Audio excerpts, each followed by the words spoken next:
Oi! Olá, turma! Como estão vocês? Boa noite! Neste sabadão.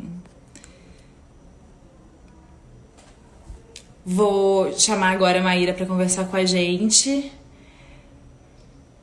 Calma aí. Sempre esse momento que eu fico levemente tensa, porque tenho que ficar conversando com vocês sozinha. Oi! Oi! Maíra tá aí. Oi, Maíra! Oi, boa Tudo bem, noite. meu bem? Boa noite. Tudo? Tá me ouvindo? Tamo. Tô ouvindo Estão perfeitamente. me ouvindo? Todo mundo tá ouvindo Que também? boa. Acho que A sim, galera acho que tá tudo entrando aí. certo. Acabamos de nos falar agora, mas olá de novo, como é que você tá, meu bem? Tô bem, na medida do possível, né? Quarenteners. Fiquei Quarentena. em casa, tá? Sim, estamos aqui ligadinhos no celular para conversar. Bom, acho que a gente pode esperar um pouquinho, mas enquanto isso você pode se apresentar. Uhum. Ah, e sabe o que eu fico com vontade de saber também, inclusive? Quem aqui E já veio outras vezes, já assistiu outras lives do Assiste Comigo para eu sacar quem que tá a frequência, acompanhando.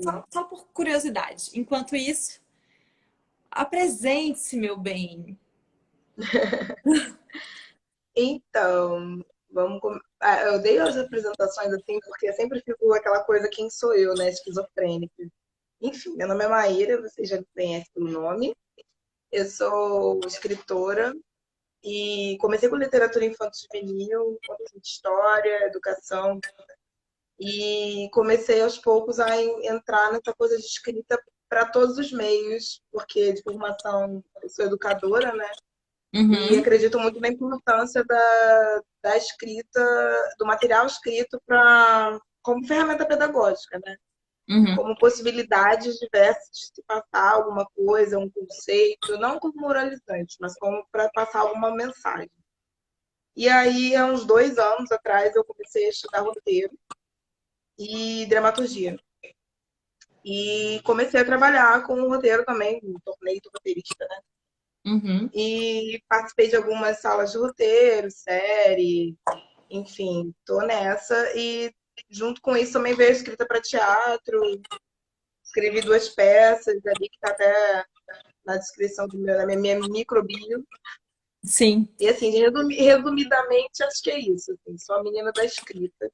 Inclusive, a sua E peça, uma das suas peças estreou no mesmo dia e parou também por conta da epidemia, né? Eu ouvi. Pois é, gente, que agonia, que ansiedade.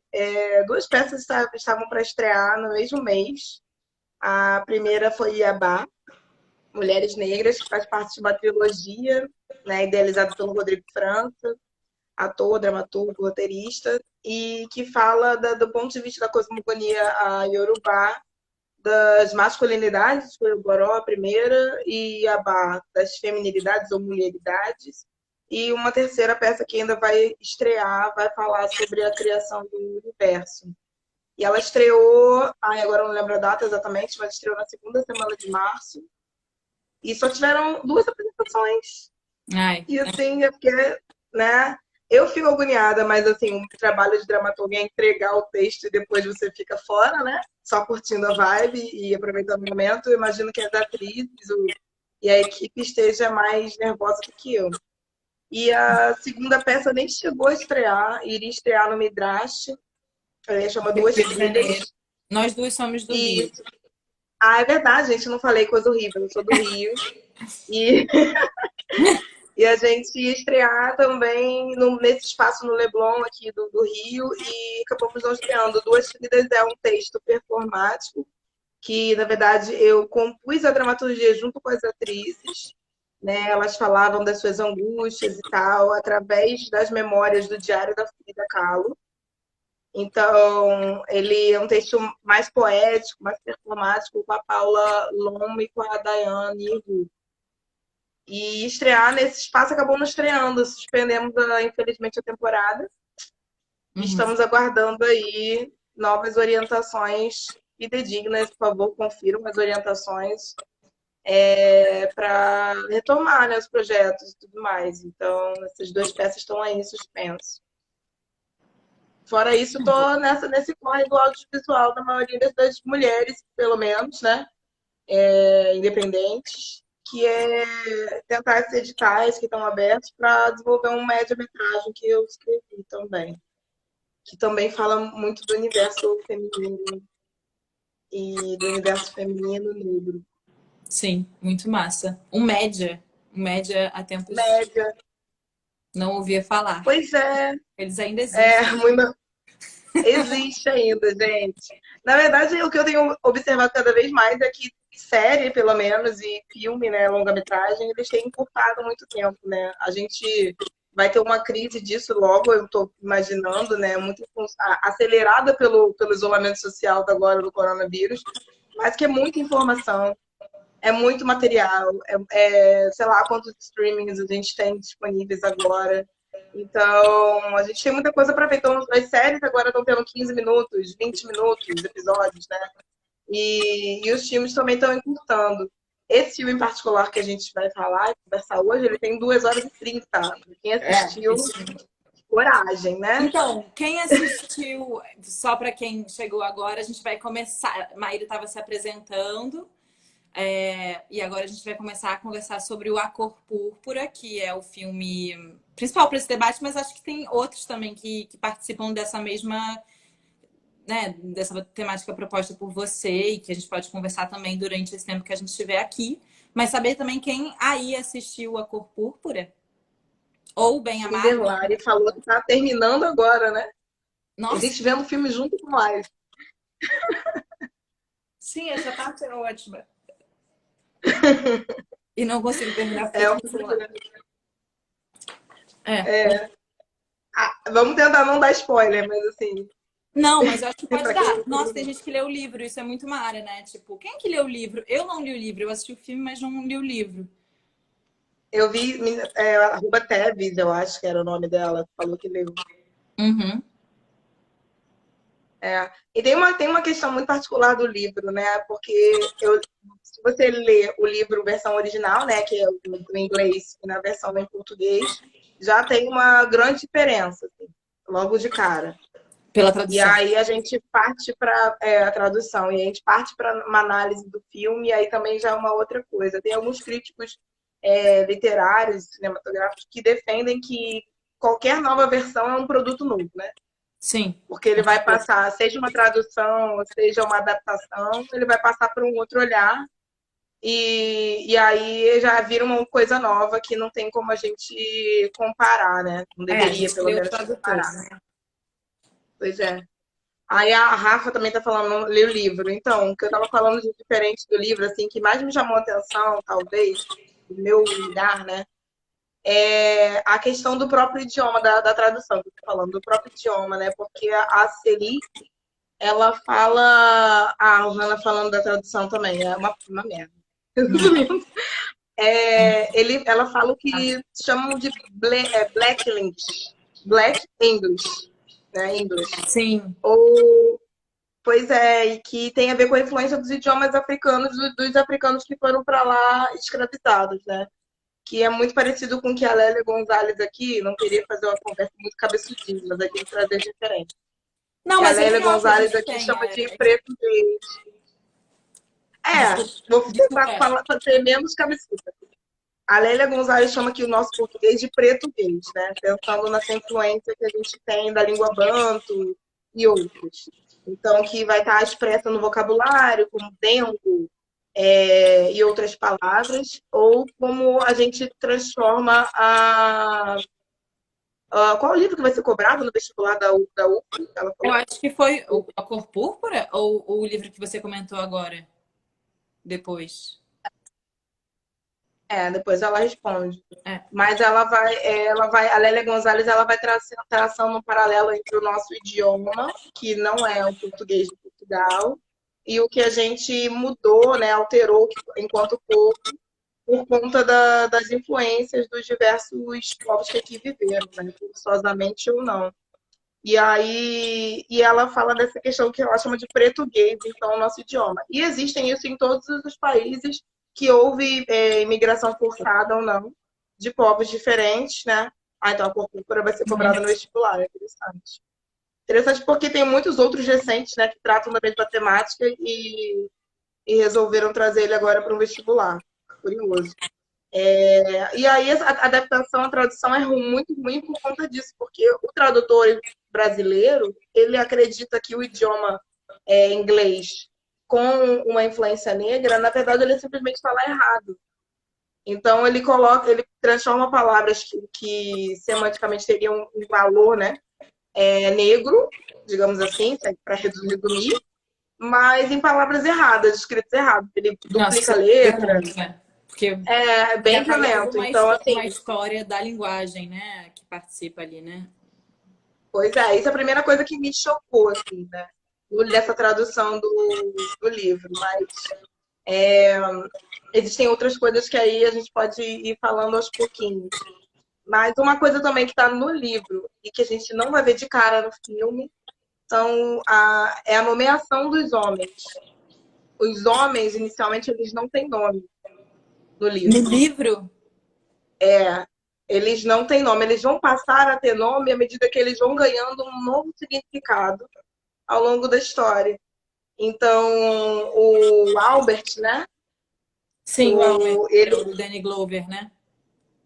exatamente, o Danny Glover, o Albert, ele só vai ser Albert no meio do livro para o fim, da boca da Shug Avery, Uhum. É a porque ela tem uma cantora. relação diferente. Ela tem Sim, uma relação diferente com o Albert, né? Então, essa possibilidade de chamar ele pelo nome e não como senhor, né? No inglês, o sim. Mister, e aí a tradução do livro bota senhor, para marcar bem essa questão colonial, que é errada também, porque entre pessoas negras não havia um tratamento de mulheres para homens como senhor, né? Não existe essa marca, porque quando a gente chama de senhor, a gente está deixando claro que ele é dono, né, da pessoa, no caso da Sim. relação escravocrata. E entre pessoas da mesma etnia, pessoas negras, não havia isso, né? Essa é uma visão que o Spielberg e que o tradutor do livro para o português colocou. Né? Então, Sim. essa é uma outra violência também que é trazida no livro e é replicada no filme, por conta desse olhar é, homem, né, cis, branco e tudo mais. Tiveram duas A adaptação é do colocações Spielberg, aqui. o roteiro? Desculpa. Não, é do Menes Dias, uma coisa assim que fala. Não sei exatamente como é que fala o nome dele. Depois eu Mas posso sim, de uma escrever aqui. outra Mas... pessoa branca também. Isso, um outro homem também branco, que até então ele não tinha feito grandes roteiros. Esse é um dos primeiros dele. Depois ele volta a trabalhar com o Spielberg no Indiana Jones. Uhum. E acho que ele, assim, grandes filmes, o longa-metragem, ele tem 3 ou 4 filmes na história dele. Não é exatamente um roteirista que foi muito além, né? Tanto que o filme vira o grande filme do Spielberg, que faz uma mudança na carreira dele, né? Sim. Do diretor de filmes muito juvenis, muito nesse lugar, né? Do ET, do e aí, quando ele passa a fazer drama, quando ele mostra que ele é capaz de fazer um outro tipo de drama, né, o melodrama, isso dá um salto na carreira dele, ele tem uma afirmação muito maior, né, perante os seus pares lá. Alguém falou da adaptação aqui da peça, né, Sim, lá em a cima. Ruby Davis, do que está acontecendo agora no Teatro Riachuelo, né? Só Está. falando brevemente, assim, para a gente não fugir. É uma Que antes estava em São adaptação. Paulo também, né? Acho que não, acho que estreou na Barra, não me lembro exatamente o teatro na Barra aqui no Rio. Aham. Foi para esse teatro no centro do Rio, que é o Teatro Riachuelo, mas acabou não tendo temporada suspensa também pelo mesmo motivo, né? Achei que Pelo tinha. corona. Ele que acontece, né? Essa adaptação, essa para o teatro da obra, ela surfa bastante na onda do crescente, do existente há muito tempo, mais crescente cada vez mais teatro negro, né? E é uma hiperprodução com patrocínio. E a gente sabe que não é a realidade do teatro negro brasileiro. E ele tem uma equipe técnica majoritariamente branca. Apesar, obviamente, do elenco ser todo negro, né? Porque, afinal de contas, não se pode mudar completamente a história e, né, ninguém está aceitando mais blackface. Mas a gente tem essa questão, né? Eu não vi a peça, eu não sei qual foi a inspiração, de fato, se foi da Broadway, porque também teve uma adaptação para Broadway, se foi direto do livro, ou se foi do filme, muito inspirada pelo filme. Eu acho muito difícil fazer uma adaptação hoje em dia sem se contaminar com o filme, né? Sim. E com a adaptação também para Broadway. Então, eu não posso ter comentário sobre essa adaptação. O que a gente vai falar, né, mais para frente, e também motivou essa conversa, é a importância e a relevância de ter uma narrativa negra com pessoas negras, não só em cena, mas também na equipe técnica, na parte de dramaturgia, na direção, e em cenografia, em todas as etapas do processo. Não necessariamente sendo majoritário, mas com a participação, né? Porque é isso que muda e que diminui os equívocos que a gente pode falar aqui, que a gente vai falar aqui sobre o filme, né? Sim. Então, sobre a peça. E que tem ótimos exemplos, né, disso acontecendo ultimamente. Inclusive o Pantera Negra, que foi o grande bafo de bilheteria, Marvel, e ganhou todos os prêmios nesses grandes premiações, Oscars, justamente na arte, né, no figurino, enfim, que participam de forma muito presente da história, né?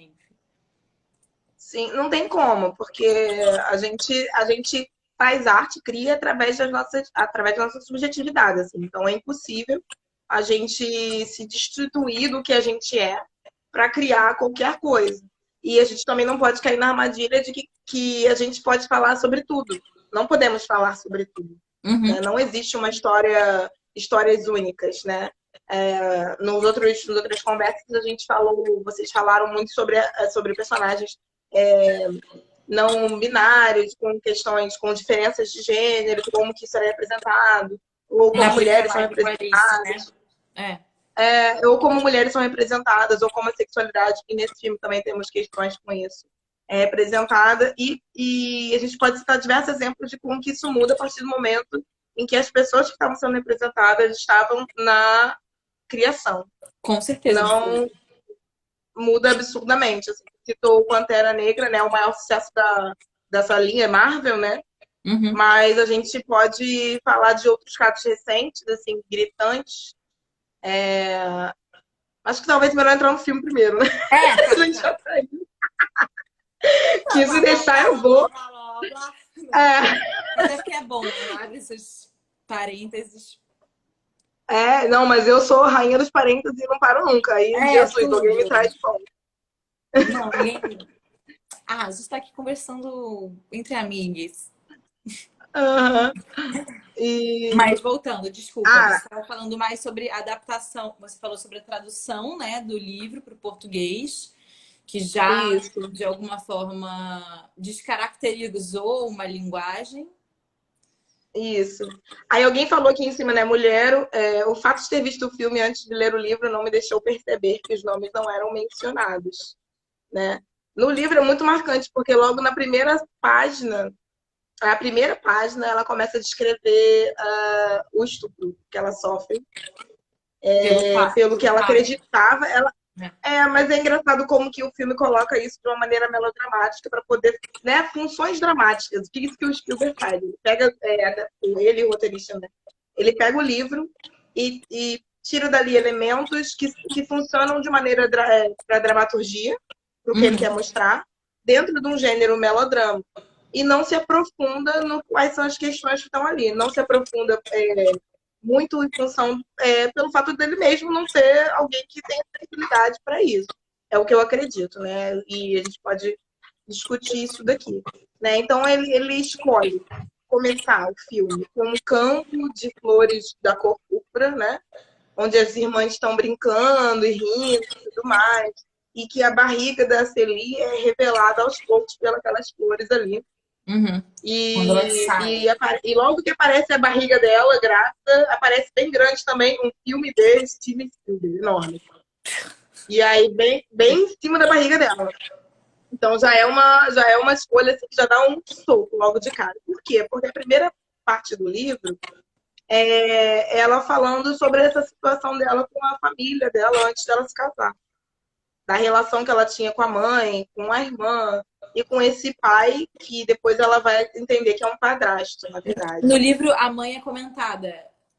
A Ela... mãe é personagem, ela fala, ela tem Olha! nome, ela aparece, ela no livro, ela no filme, ela é totalmente nem existe, né? Ela aparece Mas eu na fala achava que do ela nem padrasto, aparecia, de justamente fato. Ela nem aparece, aparece. né? Pois é. E aí no livro ela começa comentando do estupro e tudo mais, e ela vai descrevendo e a gente vai sentindo no falar dela como que ela sente em relação àquilo, né? E é importante trazer também que esse livro, ele é um livro chamado epistolar, né? Porque ele traz em cartas, o livro é todo em carta, troca de Uhum. carta, entre Celi e Deus, inicialmente, uma carta dela com Deus, e depois ela, para acreditar em Deus, nesse Deus que a gente que se prega na igreja, né, católica, né, cristã, e ela começa a se comunicar com a irmã com a NET, à distância. E uma boa parte das cartas, na verdade, é escrita pela NET, pela irmã, e não pela Celi. Olha, Então é uma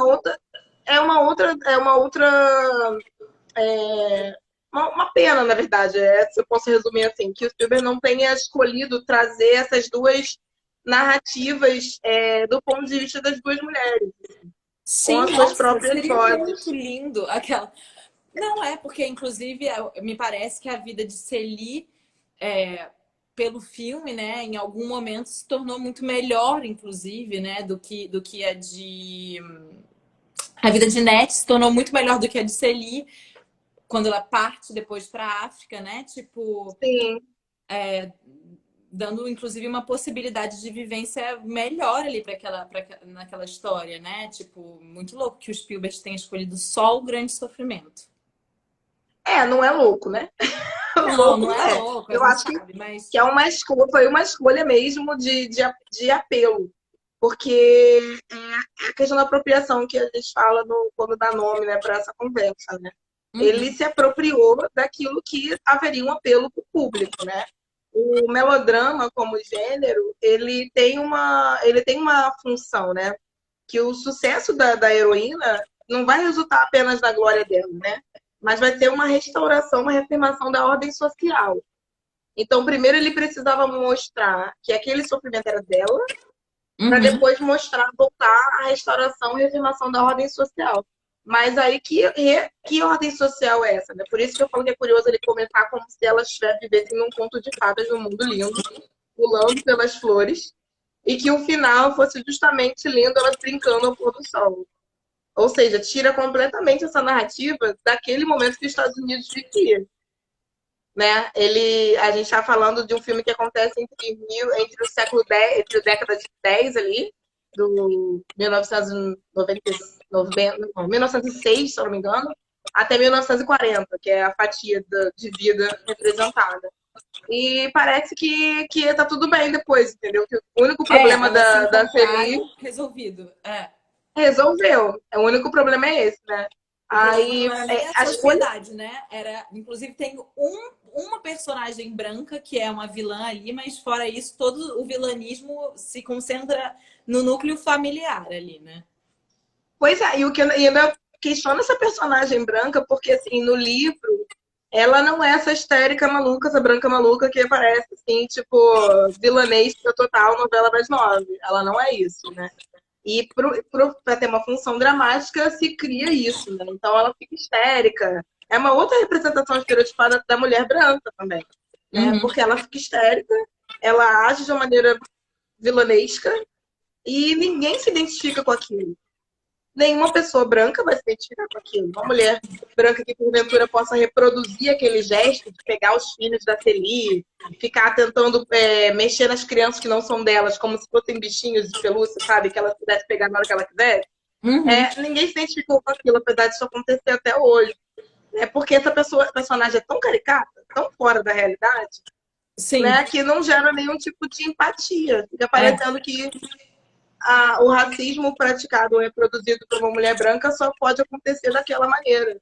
E a gente sim. sabe que isso não é verdade, né? Então, é complexo também essa construção.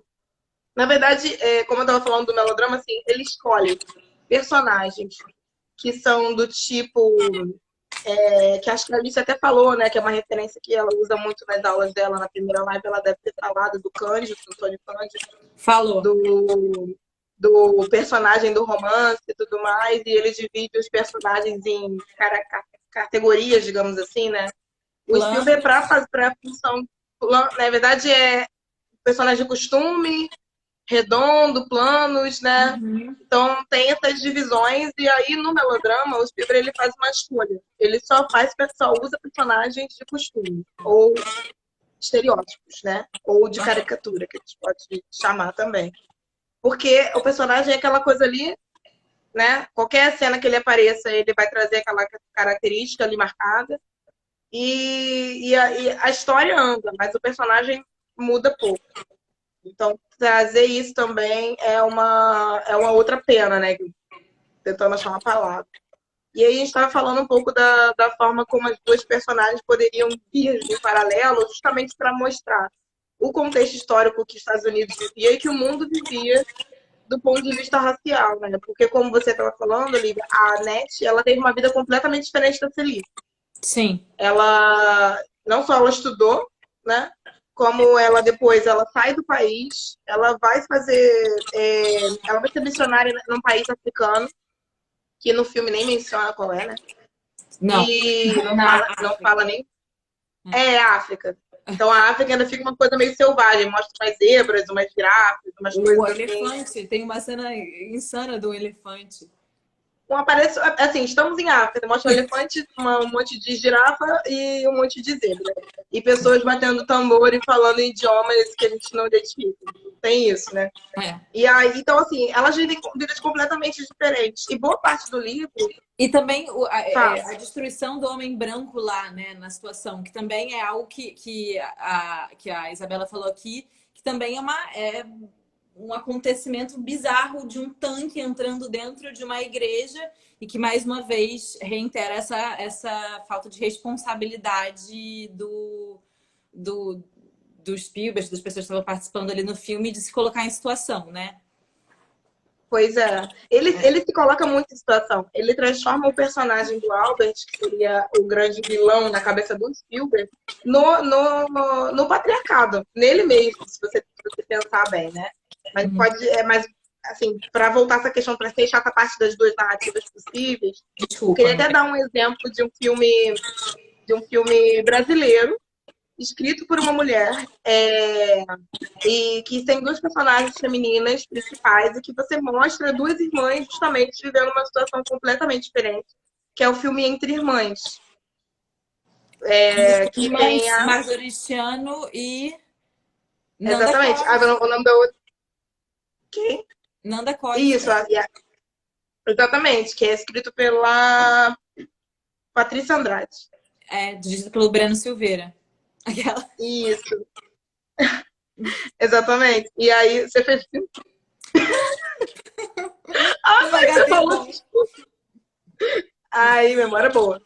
Aí ela mostra a narrativa das duas sem ter que escolher qual que é a que sofre mais para poder mostrar mais, entendeu?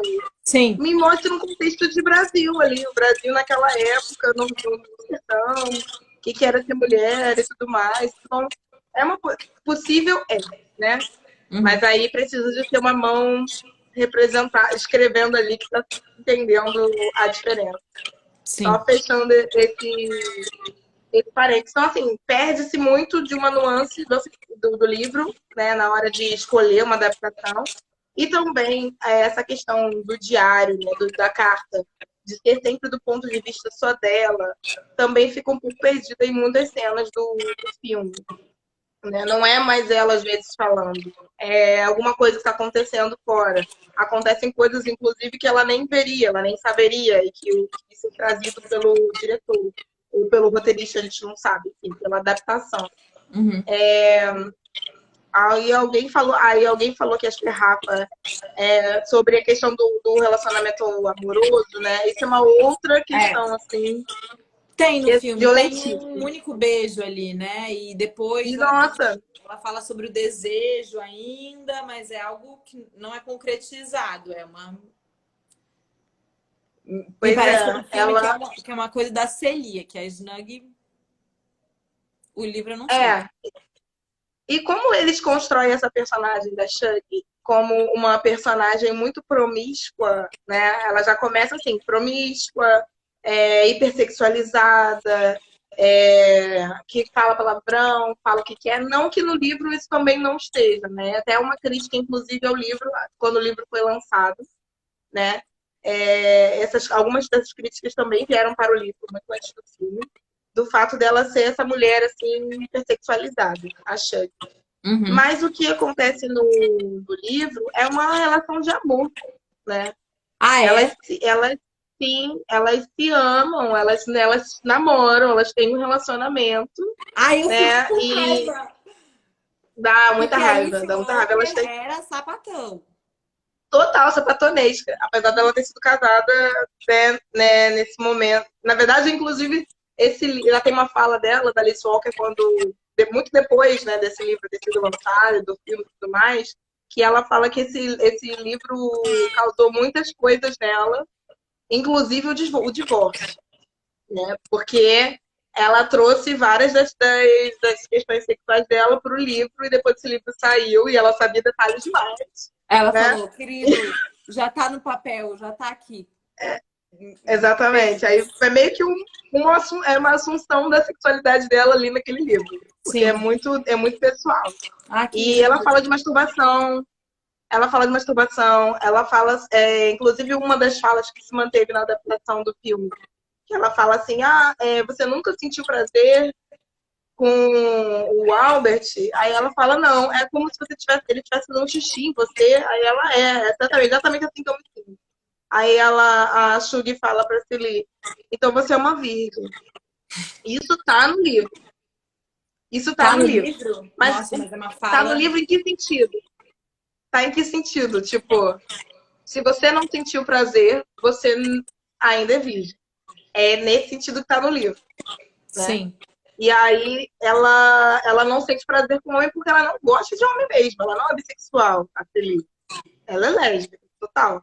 Do sim. começo ao fim do livro. Ela não tem dúvida sobre isso.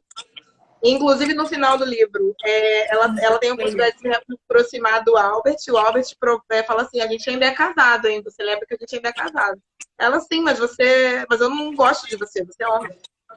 E ela fala isso publicamente. Ela não gosta de homem, não gosta de você porque você é homem. E isso está escrito e em momento nenhum isso aparece, né? Nossa, mas Então, elas têm um é relacionamento muito amoroso. violento, né? Porque então É, a adaptação do filme escolhe de fato é, mostrar a Celie num microcosmos do que ela de fato é apresentada no livro, né? Porque daí você tem uma personagem chapada que sofre, que não tem impulso, não tem desejo, não tem desejo, inclusive, de sair dali, ou sexual, ou de sonhos, nada. É uma personagem que segue. Florérrima. E tudo acontece com ela, né? Nada é uma vontade dela no filme, né? Ela vai mostrar um pouco da vontade dela ela quase no final, na meia hora final do filme, em que ela levanta da mesa lá e fala, vou embora e eu vou com a Shug. E que perde totalmente o sentido se a gente não sabe que elas têm um relacionamento amoroso. É, bom, é Parece outro só que sentido ela pra tá... mim. Pra mim, isso aí quer dizer liberdade ou fuga, fuga.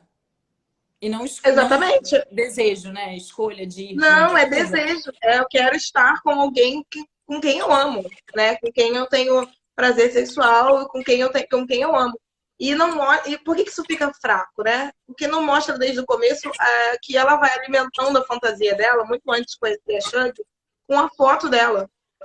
Então ela já alimentava o desejo dela e o amor dela, e ela descreve isso no livro, né? Ela fala dos sentimentos que ela tem, porque é tudo carta. Então ela está falando sempre do ponto de vista dela, não tem um olhar de fora. Isso é Sim. difícil para adaptação querendo passar um pano leve aqui no Spielberg agora, é difícil para adaptação isso, porque como que você vai filmar alguém sentindo alguma coisa, né? Ele não filma um sentimento, tem que filmar a ação. E não dá para filmar alguém escrevendo o tempo todo, ou só o voice-over ali, né? Senão fica chato, né? Mas vou parar de passar pano, foi uma passagem de pano bem breve. Né? Seria outra pessoa. Exatamente. Passagem de pano rápida, não passo mais pano pra mim. A tia do pano tá passando. E aí, quando ela levanta ali a voz, ela perde sentido, porque não mostra essa construção de amor e de desejo que ela tem por essa mulher. Das duas, na verdade. Fica no lugar ali da promiscuidade. E como depois a Celie beija na boca outras mulheres, uma irmã, ela beija a irmã na boca, se não me engano. Né? Uma criança que eu acho também. Então, aquele beijo na boca também, né? Um beijo de irmã. Você mostra o sexo na elipse, não mostra. Mostra um negocinho pendurado na cama balançando, dando a entender que a cama tá tremendo. Mas aí e é muito louco, aquela... eu penso se isso é porque era uma relação lésbica, eu acho que com certeza absoluta, mas também eu acho que para além disso é uma escolha mesmo de achar. Eu não sei nem se essa personagem, se ela fosse um homem, mas se fosse um homem no lugar da Shug, se, por exemplo, o Spielberg ia topar também mostrar essa paixão, sabe? Porque eu acho que é uma escolha muito da dramaturgia que seja um sofrimento mastigado e absoluto, assim, né? Sim. E é engraçado, porque escolhe mostrar coisas bem violentas, né? Mas é violento contra o corpo de quem, né? É violento contra um corpo que é sempre violentado, né? Então, aquilo ali tá naturalizado. A gente pode mostrar mulheres negras apanhando, a gente pode mostrar violência física desse jeito, mas a gente não pode mostrar o amor entre duas mulheres, né? Então eles começam a criar uma hierarquia do que a sociedade americana e brasileira, enfim, a família tradicional, digamos assim, vai ser chocado. Sim. Mas escolhe perpetuar a naturalização de certas violências. Então, são escolhas tristes, né? Muito tristes, principalmente porque parte de um livro, né? De um livro que fez muito sucesso, foi muito bem aceito pela crítica e pelos leitores. Ele ganhou o Pulitzer, né? Ganhou 2 prêmios no mesmo ano, né? Grandes, o Pulitzer, inclusive. Então, não é que chocasse. Foi uma escolha também das cenas ali que para ele fazia mais sentido. Mostrar 2 mulheres se amando não é tão forte quanto mostrar uma mulher negra apanhando. Nossa. Né? Ai, mas isso é muito sério. Eu fico com vontade de desmaiar, mas de matar alguém, né? E aí, tem uma gente falando aqui. Da Shug, lembrei que agora... tem tem essa imagem da Shug, assim que ela chega na casa, tá do lado da cama dele. E aí ela pensa, será que essa mulher talvez goste de transar com ele? Tem isso, né? Tem esse momento. E uma outra pena também, né, que eu sinto, assim, porque na verdade, como eu tava falando, todos os personagens ali, eles estão estereotipados, eles estão planos. Isso acontece para as mulheres, isso acontece também para os homens, né? A gente perde uma oportunidade enorme de discutir como que faceta do patriarcado e faceta do machismo, sexismo e racismo também é esse perfil machão. Né? A gente está falando de uma outra moeda ali, do outro lado da moeda, mas também é uma faceta, porque o patriarcado não atinge só as mulheres, né? Ele atinge diferencialmente homens e mulheres. Da mesma maneira que o racismo também não atinge só pessoas pretas, ou a branquitude não atinge só pessoas pretas, né? A gente é deformado por esses sistemas de opressão que se interseccionam e fazem a gente ter cada um no nosso lugar o que a gente é. Então, esse homem que é mostrado nesse filme de maneira extremamente violenta e o grande causador de todo o sofrimento da Celie, ou seja, porque não discute contexto social, não discute histórico, não sabe o que é, não discute nada. Então, não tem justificativa para ele ser assim. A justificativa, inclusive, é o pai dele também, né? Então a justificativa é o homem negro, É. né? Não é nem qualquer homem, é o homem negro. Então aquele homem negro, porque não tem outros homens brancos ali aparecendo, tem o prefeito que aparece rapidamente, E o pai mas a do Shug justificativa. também, que é pastor, também tem essa questão, né? E isso é outra curiosidade, assim, falando desse fato específico, né? O pai da Shug não tá no livro, ele só é mencionado. Hum. Ele não tá na história, ele é mencionado como alguém que ela se afastou por uma opção de vida. E ela não tem nem no livro nenhuma preocupação em reatar com esse pai. Ela é uma mulher que é livre sexualmente, independente financeiramente, que segue a sua vocação, que é cantar. Então ela viaja o mundo do Brasil, os Estados Unidos inteiro, cantando, seguindo esse sonho dela. E casa mais de uma vez, larga marido na hora que quer. Ela sim é bissexual, né? Tem uma relação amorosa com a Celie, mas ela não tá nem aí se ela só vai reatar com o pai que oprimiu ela na infância.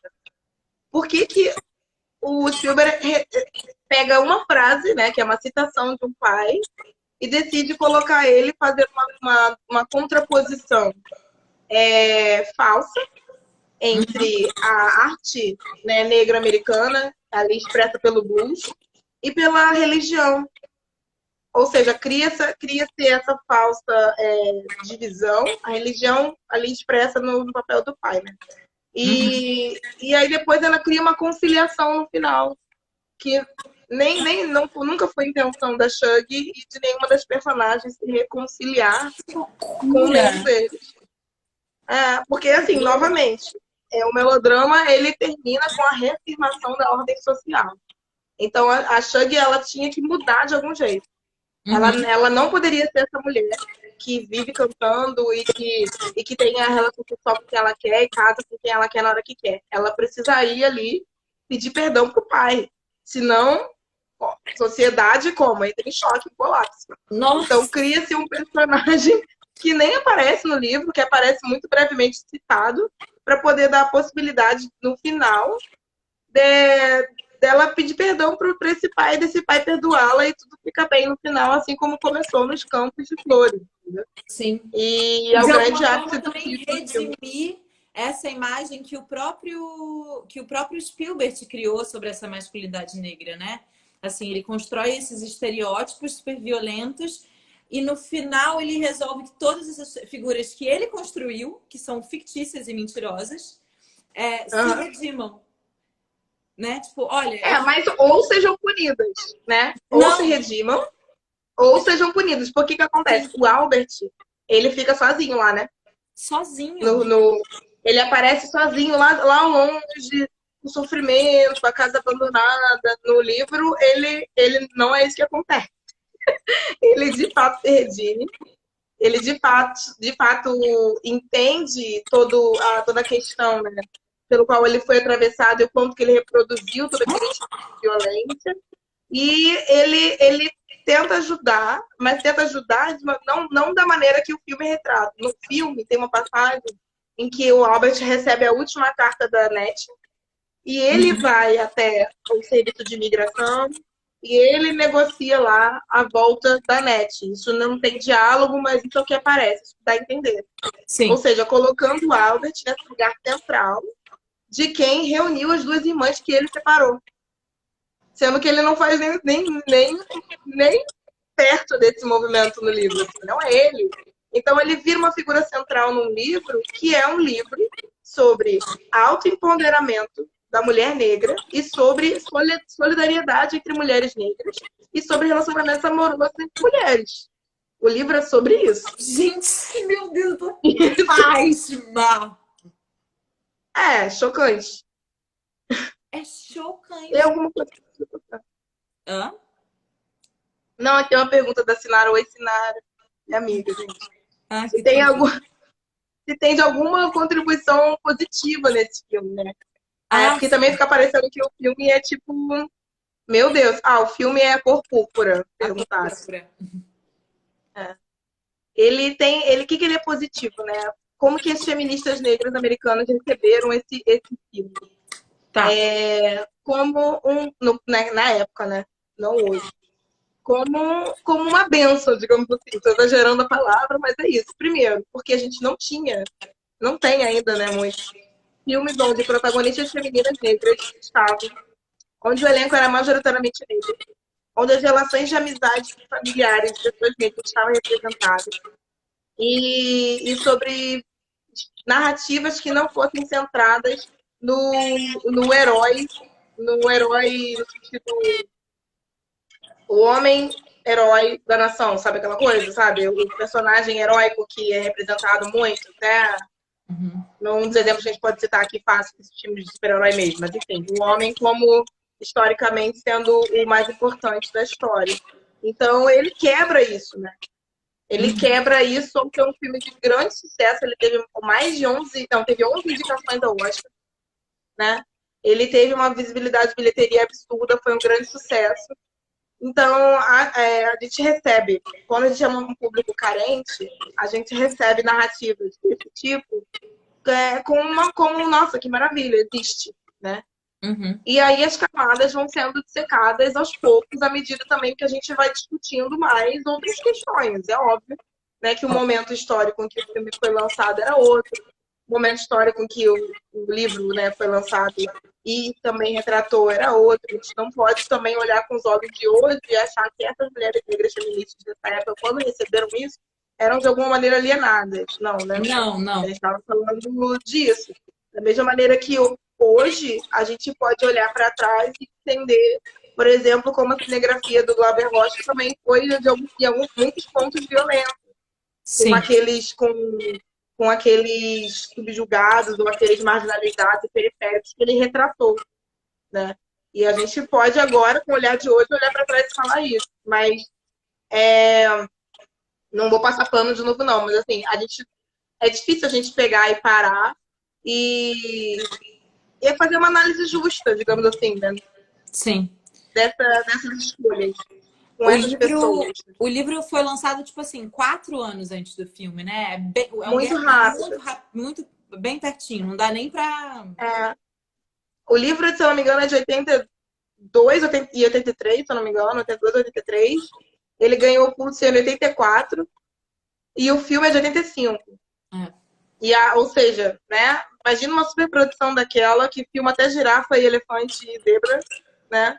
E ter feito 2, 3 anos depois, né?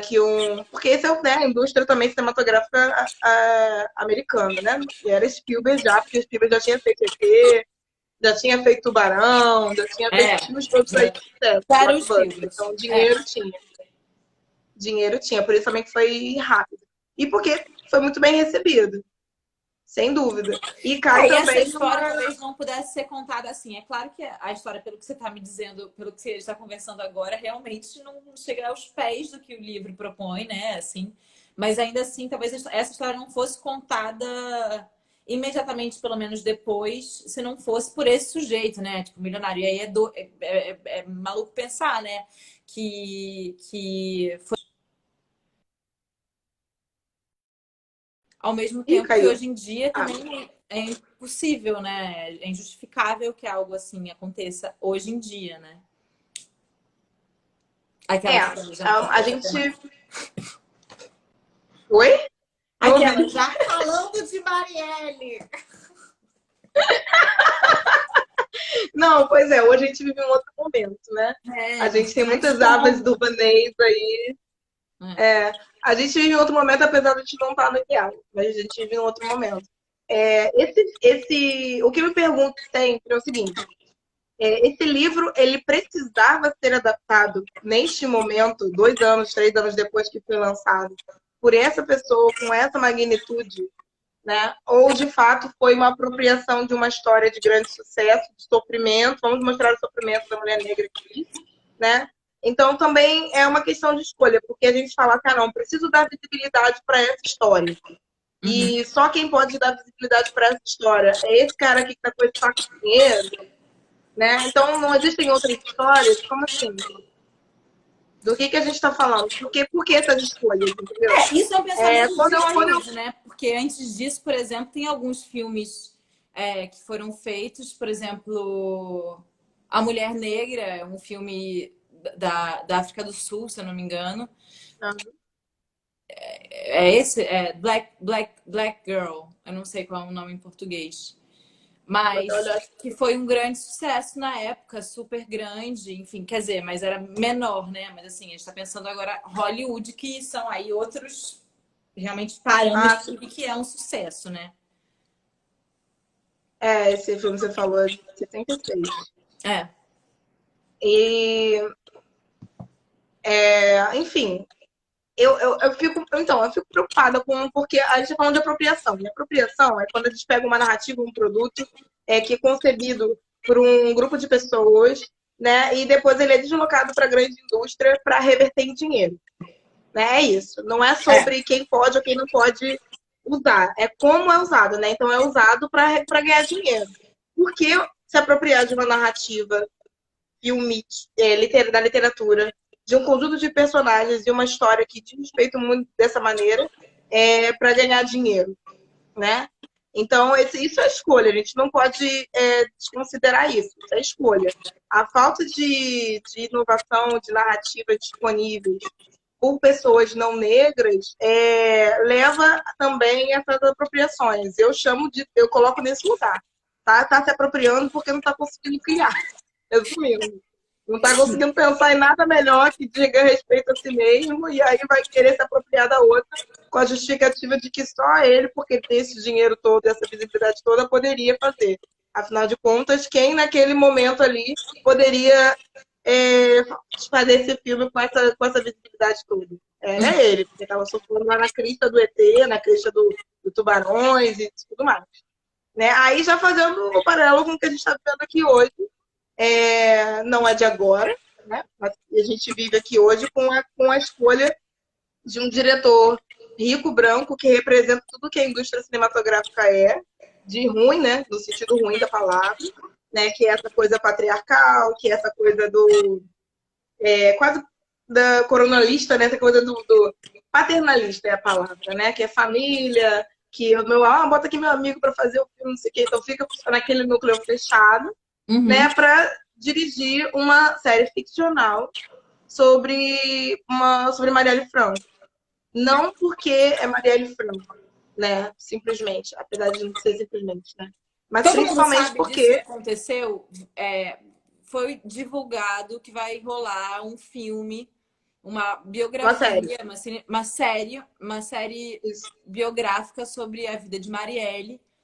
É uma produção de Antônia Pellegrino e que vai ser dirigida, né? Ainda ninguém revogou, ninguém tirou essa informação de ar, mas vai ser dirigida pelo Padilha, que foi o diretor de Tropa de Elite, que foi o diretor de O Mecanismo, enfim, só isso, só para.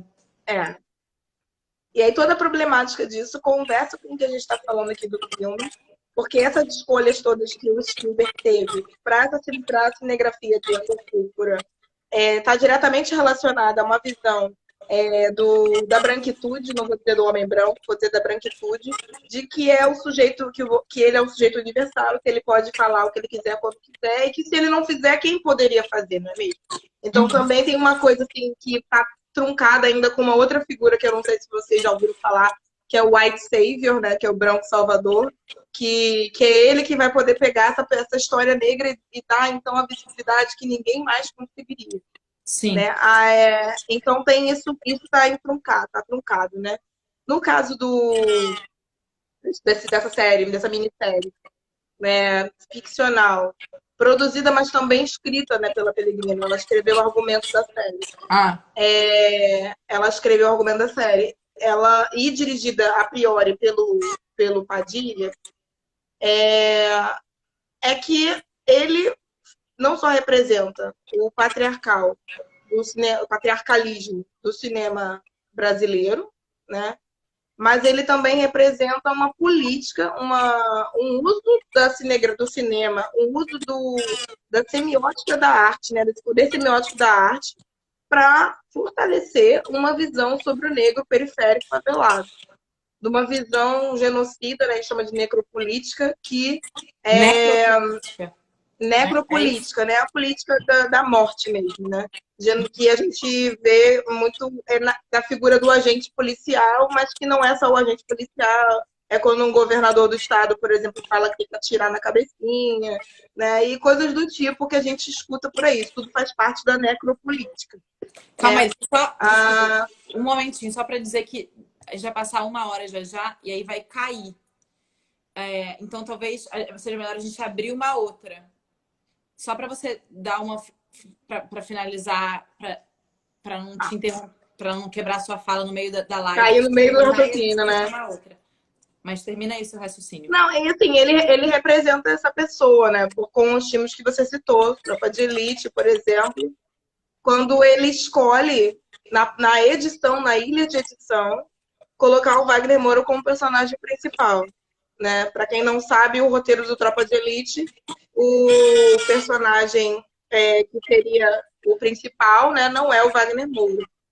E isso foi escolha depois, foi para a ilha de edição. Eu não Ou seja, sabia colocar. disso. Né? Pois é, isso nem todo mundo sabe mesmo, é normal. Dá um choque, né, que você pensa isso.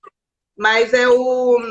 Eu vou tentar lembrar agora o nome dele, eu não consigo lembrar. Deixa eu ver. É o. André Batista. Isso, Não, desculpa, André Batista é um dos autores. É o André Ramiro. André O André Ramírez, o Ramiro, ator. que fazia o André Matias no Tropa de Elite, né? Ele seria o principal do filme. E na edição, percebeu que ele era um personagem. Percebeu não, o Padilha com uma visão de que ele estava muito passivo para um protagonista, decidiu que o Wagner Moura é um grande ator, né? Tava comendo a cena, digamos assim, e aí na ilha de edição ele foi transformado em protagonista. Só que colocar um policial extremamente violento, né? Para ser protagonista é tornar ele um herói, né? Querendo ou não, porque Sim, o claro. poder do cinema é esse. O poder do audiovisual é esse. E aí ele torna-se um herói. Tanto que depois, agora, o nosso famigerado presidente utilizou durante a sua campanha, inclusive, uma das músicas do filme, né? Como uma... A música que acho que é do Tijuana, não sei, Tropa de Elite, ou Futuro de Rua, pega Sim. geral, também vai... Então, assim, a trilha sonora também entrou na campanha do... Depois entrou, por alguns momentos, na campanha do Bozo Coisa. Nossa. E foi bem... E assim, para você entender como que roda, né? Como que a coisa roda. E aí depois ele vem junto com a boa parte da elite da classe média brasileira. Fora todos, fora PT, fora não sei o quê, e faz um mecanismo, acreditando que um partido representa toda a corrupção, um presidente, né, representa toda a corrupção que existe no país. E vai cair a live, né? A gente Vai. tem que interromper, né? Então, ó, vamos fazer uma outra? Aquela. Vou fechar essa daqui e Show. a gente vai pra próxima, hein? Eu quero todos vocês lá, por favor, porque tá muito mal. Voltem. Calma, vou encerrar aqui. Já, voltem.